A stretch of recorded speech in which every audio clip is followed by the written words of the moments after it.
గురుభ్యో నమః. శ్రీ మహాగణాధిపతయే నమః. గురువు మే 1వ తేదీ నుంచి వృషభ రాశిలో సంచారం వల్ల కుంభరాశి వారికి ఫలం ఏ విధంగా ఉంటుందంటే, యాచనం, బుద్ధి చాంచల్యం, తేజోహానం, ధనవ్యయం, దేశత్యాగంచ కలహం, చతుర్థస్థానగో గురౌ. ఈ శ్లోకాన్ని చూస్తే అంతా నెగిటివ్గా అనిపిస్తుంది, కానీ దాన్ని పాజిటివ్గా ఆలోచించినట్లుంటే, ముందు దేశత్యాగంచ అన్నారు. దేశత్యాగంచ అంటే ఈ దేశాన్ని వదిలిపెడతారు. ఎవరు వదిలిపెడతారండి దేశాన్ని? ఎవరికైతే విదేశాల్లో ఒక మంచి అడ్మిషన్ వస్తుందో, మంచి ఉద్యోగం వస్తుందో, వారు ఈ దేశం వదిలిపెట్టి అక్కడికి వెళ్తారు. అది శుభమా కాదా? ధనవ్యయం, డబ్బు ఖర్చు పెడతారు. ఎందుకు ఖర్చు పెడతారు? ఒక శుభకార్యాన్ని ఖర్చు పెడతారు, ఒక ప్లాట్ కొంటే ఖర్చు పెడతారు, ఇల్లు కొంటే ఖర్చు పెడతారు, లేదా ఒక వాహనం కొంటే ఖర్చు పెడతారు. కుంభరాశి వారికి 4వ స్థానంలో గురువు. కుంభము, మీనము, మేషము, వృషభము. వృషభము 4వ స్థానం అవుతుంది. 4వ స్థానము భూ గృహ వాహన యోగానికి సంబంధించినటువంటిది. కుంభరాశి వారికి 4వ స్థానంలో గురు సంచారం వల్ల కుంభరాశి వారు ధనవ్యయము అంటే శుభమూలకంగా భూగృహ వాహనం గురించి డబ్బు ఖర్చు చేసే అవకాశం ఉంటుంది. తేజోహానిం, ఎక్కువగా కష్టపడడం వల్ల శరీరంలో తేజస్సు నశిస్తూ ఉంది. యాచనం, బుద్ధి చాంచల్యం, మరి ఒక స్థిరాస్తి కొనుగోలు చెయ్యాలి అంటే ఇల్లు కొనాలండి, మన దగ్గర ఉన్న డబ్బు సరిపోదు. భూమి, ఒక ప్లాట్ కొనుక్కోవాలి, డబ్బు సరిపోదు. ఏదో మనం ఎస్టిమేట్ వేసుకుంటాము, కానీ అనుకున్న దానికంటే మనకు కావలసినటువంటి దానికంటే ఎక్కువ డబ్బు ఖర్చు చేయవలసి వస్తుంది. అప్పుడు బుద్ధి చాంచల్యం, పరిపరి విధాల ఆలోచించవలసి వస్తుంది.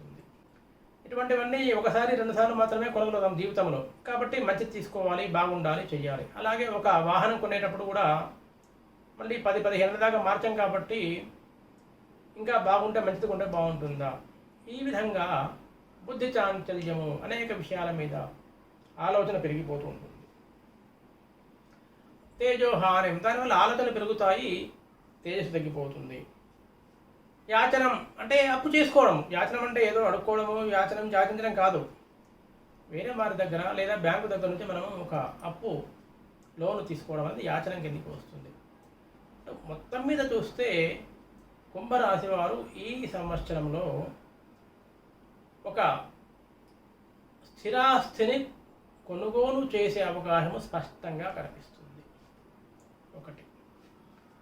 వ్యాపారస్తుల విషయానికి వస్తే వ్యాపారాన్ని అభివృద్ధి చేసే అవకాశం ఉంటుంది, అందువల్ల డబ్బు ఖర్చు చేస్తారు. స్థిరాస్తి పెరగడం, మరి వ్యాపారం ఒక బ్రాంచ్ పెట్టారంటే స్థిరాస్తి పెరిగినట్లే కదా. దేశత్యాగంచ, విద్యార్థులకి తప్పకుండా వేరే దేశానికి వెళ్ళే అవకాశం ఉంది. అలాగే విదేశాల్లో ఉద్యోగం కోసం ప్రయత్నం చేసేవారు కూడా వారికి ఫలించే అవకాశం ఉంటుంది. దానివల్ల మరి ధన వ్యయము, ఆ బ్యాంకులో ఏదో బ్యాలెన్స్ చూయించాలి, ఆ ఛార్జీలకు ఖర్చు పెట్టుకోవాలి, డబ్బులు ఖర్చు అవుతాయి. దానివల్ల వేరే వారి దగ్గర మనం డబ్బులు తీసుకోవాల్సి వస్తుంది, బ్యాంకు లోన్ తీసుకోవాలి, అటు అడ్మిషన్స్ విద్యార్థులు కానీ వీరు కానీ, మరి ఇవన్నీ ఒక విధమైనటువంటివి. దీనివల్ల ఇంట్లో కొందరికి సభ్యులకు ఈ ఎందుకు అక్కడికి వెళ్ళడము, ఇక్కడ బాగాలేదా, ఇక్కడ చదువుకోవచ్చు కదా, ఇటువంటి డిస్కషన్స్ ఉంటాయి. అది కలహం కింద తీసుకోవచ్చు. అంటే 4వ స్థానంలో గురు సంచారం చేయడం వల్ల కుంభరాశి వారికి ఏదో వ్యతిరేక ఫలితాల్లాగా శ్లోకం కనిపిస్తున్నా, వారు కోరుకున్నటువంటి ఆశించినటువంటి శుభ ఫలితాలు పొందడం వల్ల ఇబ్బంది ఏర్పడుతుంది, కష్టం కలుగుతుంది. మరి ఇంట్లో ఇక్కడ ఉండేవారిని అందరిని వదిలిపెట్టి అమెరికా వెళ్ళాలి, చదువుకు కానీ ఉద్యోగానికి వెళ్ళాలంటే మరి అది కష్టం కాకపోతే ఇష్టమవుతుందా? అందరిని వదిలిపెట్టి వెళ్ళడం అనేటువంటిది.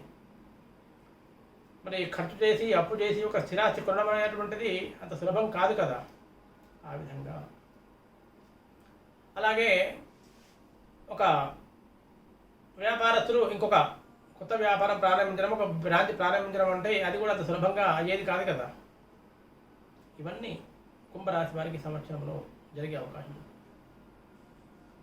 ఇక మిగతా వర్గం వారికి మామూలుగా ఉండేటువంటిది. ఏ వర్గమైనా సరే, ఏ వర్గమైనా ఇల్లు కొనుక్కుంటారు, వాహనం కొనుక్కుంటారు, అది కామన్. అది మిగతా విషయాల్లో అన్నీ సమానంగా బాగుంటాయి.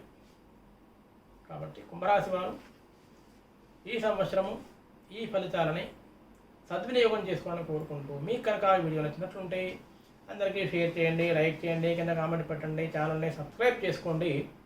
ధన్యవాదములు.